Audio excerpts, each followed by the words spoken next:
Dozens of Oklahomans feeling fed up now, getting ready to march in downtown Tulsa, all in the hopes of showing their support for medical marijuana. Good evening, everyone. Thanks for joining us tonight. I'm Kim Jackson. We are just 1 hour away from that march. Channel 8's Amy Jensen joins us live outside City Hall with what organizers are planning for tonight. Amy? Hey, Kim, yep, like you said, in just about an hour, we're expecting a big group to be marching through downtown, fighting for certain regulations on medical marijuana to be revoked.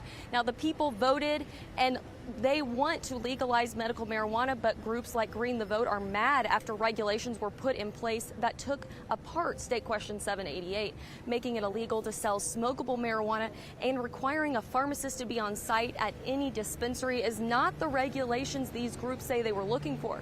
The group is going to make some noise today, and they're hoping it'll be heard all over the state. The march is going to start here at City Hall at 6 p.m. They're going to march down through there and will end at Gypsy Coffee House. They'll also have petitions that you can sign that will put a question on the November ballot to legalize recreational marijuana. Reporting live downtown, Amy Jensen, Tulsa's Channel 8. Thank you, Amy. A juvenile male is dead after an officer-involved shooting in Bixby. Early this morning, officers responded to a call of an assault with a weapon and a family vehicle stolen. An officer spotted the car on the way to the scene and got into a pursuit, but eventually the vehicle turned back towards the officer heading towards him, and the officer fired at the car and the vehicle, then left. Moments later, they found the vehicle with the suspect and gunshot wounds. He was taken to St. Francis Hospital, but died later. Tulsa police are looking for a suspect after a man was gunned down at a nightclub. Police say they found the 37-year-old man dead on the sidewalk at the Living Room nightclub near Yale and Apache. Investigators say the victim had been involved in a disturbance with a woman at another club prior to the fatal shooting. Police say the man had been shot several times. This was Tulsa's 24th homicide for the year. If you have any information at all, you're encouraged to call police at Crime Stoppers at 596-COPS. Now, from the Oklahoma Ford Storm Center, your first warning forecast. Today was the first day in 3 days we haven't seen a heat advisory or an excessive heat warning, so it felt great out there. And you can thank the excessive cloud cover we had. In fact, look outside Bartlesville. Pure clouds, and that really kept down our temperatures. 83 right now in Bartlesville. So looking at those clouds, you see we have been seeing a few sprinkles moving through, but I'm pretty sure no one's going to complain about sprinkles, especially when it means our temperatures are going to be in the 80s, 88 here in town. Now we're only going to be cooling down into the lower 80s, lower 70s by tomorrow morning. I'll have your complete forecast coming up in a couple of minutes. Thank you, Caroline. We are less than 50 days from the Gathering Place opening, but if you're thinking of moving to the area, well, you may want to act pretty fast. Channel 8's Lauren Partain is in our update center right now to tell us what people are paying just to live nearby. Lauren? A home in Midtown has gone up about 18 to 20% in the last 3 years, more than many other parts of the city. The big draw, the Gathering Place. I saw nothing but potential in it. Tyler and Stacy Pruitt bought this house a little more than 3 years ago. Everything around this area is walking distance. They bought as is, With pink carpet. meaning they had some work to do. Well, it needs a lot of love, but we have plenty of time to do that, but we wanted to get in while it was, and I'm glad we did because houses in this area, they go up. They're going up. Mostly because they live one street over from the Gathering Place. It's literally in our neighbor's backyard. Even though they had to endure the construction process, They had ditched out this whole thing. it was a small price to pay for the thousands they saved purchasing it. It's the best investment we've made by far. Their realtor, Danielle Sprick, helped them get the house for $170,000. Crunching the numbers, For the last 3 years, real estate in this area has just gone crazy. Back then it was about $140 per square foot, and now we're looking at $240 per square foot. which means the Pruitt's home is now worth about $288,000. 3 years, that's a big jump. Waiting for these fences to come down, the Pruitts are looking forward to the park opening. I expect a lot of traffic the first month, and I think parking's gonna be a little crazy. We have great access, So I'm not going to complain. Especially with big plans to grow their family in the future. We're planning to have kids at some points, and And that what a would- place for them to play. Gathering Place is set to open September 8th, and Riverside will be open again September 10th. Realtors expect the housing market to continue to increase around the area. Live in the Update Center, Lauren Partain, Tulsa's Channel 8. Thank you, Lauren. The Me Too movement is empowering women to talk about abuse and assault, especially in the entertainment industry. In Hollywood, harsh reality hides just beneath the surface. Its roots in what's called the casting couch culture. Many knew for years and said very little, but are now speaking out. But the question about Me Too in Hollywood is why now? Was condemning the behavior that Trump was captured on audio tape talking about. And then Harvey Weinstein happens, and there was, for 3 or 4 days, there was just silence. And to me, that struck me as being a double standard. For more stories like this, watch Full Measure with Jill Atkinson Sunday mornings at 9 right here on Tulsa's Channel 8. Dozens of moms holding a nurse in to show their support for 2 women confronted about breastfeeding, how it all started and why they say it shouldn't be such a big issue. And it felt great out there today, but we're going to be back in the 90s for your work week. Plus, I'm tracking storms for the end of the week. More details in a couple of minutes.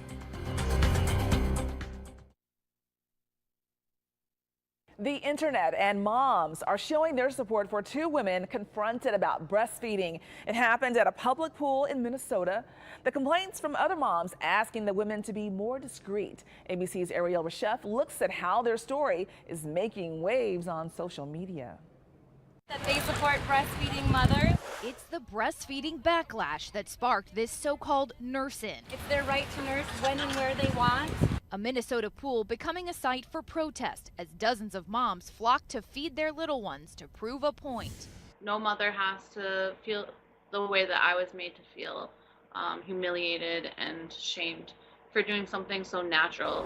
It comes after Stephanie Buchanan and Mary Davis say they were breastfeeding their babies in the kiddie pool of the Moore Aquatic Center when complaints turned into a sour scuffle. A patron at the pool came up to me and told me that I need to cover because her sons were swimming. The city saying a teen staffer at the public pool then politely asked the moms to be more discreet or relocate to another area.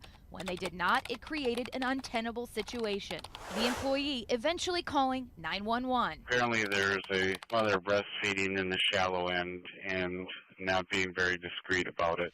They took their frustration to Facebook, claiming staff broke a Minnesota law. Says a mother may breastfeed in any location, public or private, where the mother and child are otherwise authorized to be. It's about what the baby needs. The baby needs to eat. He or she doesn't care if somebody is uncomfortable. The mom's post galvanizing a group of women who showed up at the pool Saturday in a show of solidarity. The city did apologize. It says it's reviewing its procedures and will revise them as necessary. Now, from the Oklahoma Ford Storm Center, your first warning forecast. Good evening. Today was the first day in 3 days we haven't had a heat advisory or excessive heat warning, so it felt great out there. Now it's due to all of this heavy cloud cover we have been seeing throughout the day. Currently here in Tulsa, 88 degrees. Our humidity is 53%, so it's actually a great hair day as well. Now here's a look at our satellite and radar. You see the heavy cloud cover slowly moving out of our way. Now we have been tracking a few sprinkles, a little bit of drizzle up here in Kansas. Now we also have seen some in LaFleur County as well and near Tahlequah, but I don't think anyone's going to be complaining about any sprinkles, especially with these temperatures. Check this out. Some of us are in the lower 80s, 82 in Grove. Now keep in mind, the coolest we got on Friday was 83. So our minimum temperature is the maximum temperature we're seeing right now in Grove. So get out there and enjoy it tonight. We're only going to be cooling down into the 70s light wind, so it'll be a great night if you're going to go out there and grill. Now, tomorrow's Monday, so for your back to work forecast, starting off very nice, cloudy and cool, 71 degrees. So 7 a.m. is the time you're going to want to get out there and exercise. We will be warming up, but the good news is we're not going to be too humid. So it's going to be 87 degrees and it's going to be feeling like 87 degrees, a lot different than what it has been. Now, we will still be warming up into the 90s by 5 p.m., 91, but this is nothing to complain about, especially when you remember how hot we have been. Here's a look at the previous 5 days. So 106 on Friday, 100 yesterday. Who knows what we will be today? I'm forecasting around 88, 89, but it's definitely well below our normal high of 94. Now, some of us in the state, though, we're still in the triple digits. Northeast Oklahoma, I'm happy we were in the 80s. Now, we did see those hot temperatures because of this high pressure system keeping us hot. Now, our next weather maker is going to be a cool front that's going to be making its way through on Thursday, bringing us our next chances for rain. Here's a look at your chances for showers and thunderstorms Thursday night into Friday, a higher chance in our northern counties. But for tomorrow, no chances for rain. It's going to be not too humid and pretty sunny, warming up to 91 degrees. And then we will have those rain chances start on Thursday again. All right, looking good. Thank you so much, Caroline. Of course. Sports Desk, powered by your Oklahoma Ford dealers. We all kind of assumed Kyler Murray would walk in and take the starting quarterback position this season. Lincoln Riley made it very clear that that's far from the case. In fact, he even went further, saying the race is closer than most people think. We heard a little bit more on that at Meet the Sooners down in Norman this afternoon. Riley, defensive coordinator Mike Stoops, and a host of players talking with the media ahead of the start of fall camp. Of course, the big talk was the quarterback battle, as both Murray and Austin Kendall fielded a number of questions on who the next Sooner gunslinger would be. Here's the forgotten man in that battle, Austin Kendall. I think it's good. I've been working really hard this summer, so has everybody else, so the other quarterbacks and the rest of the team. So it's been going really well so far. One day, Kyle would take the first reps, and then the next day I'll take the first reps with the team run, and then we'll go like the drives at the end. I'll start that, and just switch every other day. Team reps so far. Hear from Coach Riley tonight in sports. We'll head across the pond after the break. Tiger Woods, a chance to make history in the mix in the final round of the Open Championship.